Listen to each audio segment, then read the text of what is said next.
السلام علیکم ورحمۃ اللہ وبرکاتہ۔ قابل احترام ناظرین، مختصر تفسیر کے سلسلے میں سورۃ البقرہ آیت نمبر 62 سے لے کر 69 تک اللہ تعالیٰ نے فرمایا کہ جو لوگ جنہوں نے ایمان لایا، مومن، اور جو یہودی بن گئے، جو نصرانی بن گئے، جو صابئین بن گئے، جس نے اللہ پر ایمان لایا اور آخرت کے دن پر ایمان لایا اور عمل اچھا کیا، تو ان کے لیے اللہ کے نزدیک بہت اجر ہے۔ ان پر نہ کوئی خوف ہوگی اور نہ یہ پریشان ہوں گے۔ پھر اللہ نے بنی اسرائیل کا ذکر کرتے ہوئے فرمایا کہ ہم نے ان سے وعدہ لیا اور اوپر جو ہے طور پہاڑ کو اوپر اٹھایا اور انہوں نے مان لیا زبردستی۔ اللہ نے فرمایا کہ جو میں نے آپ کو دیا وہ لے لیں، اس پہ عمل کریں، کوشش اور طاقت کے ساتھ، اس لیے کہ تم پرہیزگار بن جاؤ۔ اس کے بعد انہوں نے پھر وعدہ توڑ دیا، پھر گئے۔ پھر اللہ نے فرمایا اگر اللہ کا فضل نہ ہو تم پر تو تم خسارے میں ہو سکتے تھے۔ پھر اللہ نے ان کا ذکر کرتے ہوئے فرمایا کہ تمہیں وہ لوگ معلوم ہے کہ جنہوں نے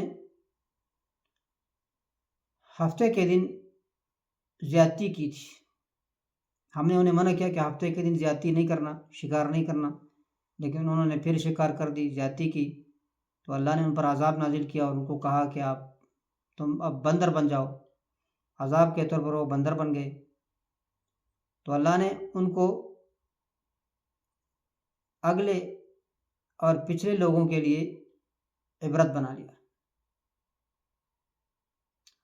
اور جو متقین ہیں، تقوی والے، ان کے لیے وعظ اور نصیحت بنا دی۔ پھر اللہ نے فرمایا کہ اللہ موسیٰ علیہ السلام نے اپنے قوم کو کہا کہ اللہ کا حکم ہے کہ ایک گائے کو ذبح کرے۔ انہوں نے سوالات کرنا شروع کر دیے، کہا کہ آپ کیا مذاق کر رہے ہیں موسیٰ علیہ السلام ہمارے ساتھ؟ موسیٰ علیہ السلام نے کہا مذاق نہیں ہے اور یہ سچ ہے۔ انہوں نے کہا کہ چلیں آپ اپنے رب سے پوچھیں کہ یہ کیا ہے۔ تو موسیٰ علیہ السلام نے کہا کہ اللہ تعالیٰ نے فرمایا کہ یہ ایک گائے ہے، نہ بوڑھی ہے نہ جوان ہے، اور بیچ میں ہے، درمیانی ہے، بس تم کو جو حکم ہوتا ہے وہی اسی پہ عمل کرو۔ پھر انہوں نے کہا کہ آپ اپنے رب سے سوال کریں، پوچھیں کہ ان کا رنگ کیا ہے، رنگ کیسا ہے۔ تو موسیٰ علیہ السلام نے کہا، اللہ تعالیٰ نے فرمایا کہ پیلی رنگ ہے، رنگ پیلا ہے اور تیز رنگ ہے، جس طرح دیکھنے والے جب دیکھتے ہیں تو وہ خوش ہو جاتے ہیں۔ تو ابھی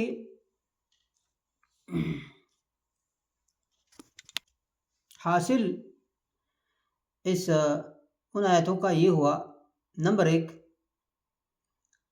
جو بھی جیسے بھی نام رکھیں اپنا دین کے حوالے سے، یہودی ہوں، نصارہ ہو، صابئین رکھیں، جو بھی نام رکھیں، اگر اس نے شرک کیا تو وہ جہنم میں جائیں گے۔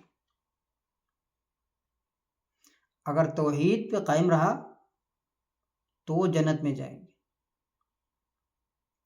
نمبر 2، وعدہ توڑنے والے جو ہے وہ اللہ تعالیٰ کی عذاب کو دعوت دیتے ہیں۔ نمبر 3، جس طرح حکم ہوا اسی طرح کرو، اس میں بار بار سوالات نہ کرو، ورنہ تم پھر صحیح راستہ نہیں پاؤ گے۔ تو آج کل یہی بہت ہوتا ہے کہ کوئی حکم اگر کسی کے پاس آیا کہ یہ اللہ کا حکم ہے تو اس میں پھر کیڑے نکالتے ہیں، سوالات پوچھتے ہیں کہ یہ کیسا ہے، ایسا کیوں نہیں ہے، ایسا کیوں ہے، تو سوالات پوچھتے رہتے ہیں. تو اس طرح لوگ جو ہے پھر وہ حق کا راستہ ان کو نہیں ملتا تلاش کرنے کے باوجود. وما علینا الا البلاغ وصلی اللہم علی نبینا محمد وعلی آلہ وصحبہ وسلم.